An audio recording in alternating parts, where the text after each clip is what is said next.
The Nilfgaardian invasion necessitated certain steps.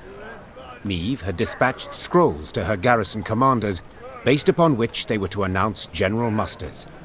She'd hoped that by the time she reached Crydam, fresh recruits would be waiting to join her growing force. Alas, the commander of this fort, one Sergeant Griggs, had only bad news. Your Majesty, I've not the numbers to man the walls even.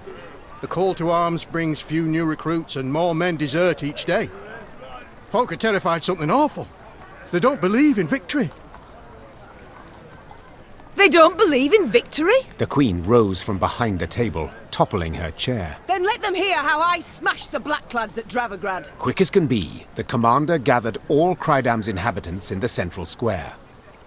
Meve stepped out in front of the crowd and recounted her most recent victory. The folk of Crydam listened with bated breath. And so, we must stand together. Fight, arm in arm. Be a wall against which black-clad hordes will be dashed! The townsfolk responded with thunderous applause, yet enthusiasm is rarely long-lived.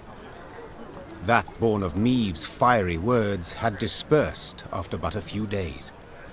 No new volunteers joined the garrison, and the townsfolk hid from Sergeant Griggs to avoid being pressed into service. Neither the town's nor the Queen's own company were reinforced, and Meve left Crydam angry as a wasp.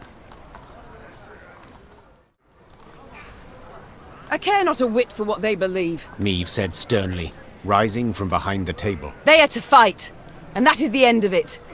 Sergeant, you must issue a call that all Crydam's inhabitants aged 16 to 40 summers are to report to the garrison.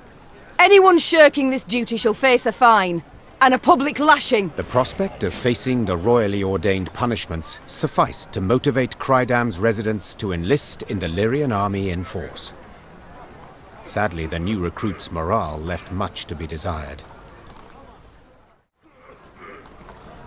Since love of country seems insufficient motivation, Meve said, standing up from behind the table, we must make coins speak.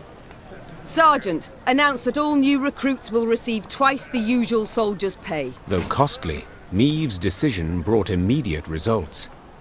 Lured by the promise of gold, townsfolk in droves enlisted with the garrison. The Queen left Crydam poorer, but encouraged, as she had a stronger force in tow. No will to fight amongst the common folk. No will, no spirit at all. Do you see the dregs I got to endure, Your Grace? Yellow-bellied cowards and shirkers, that's who. Nothing stirs a soldier's soul quite like coin. The clinkety-clink of gold.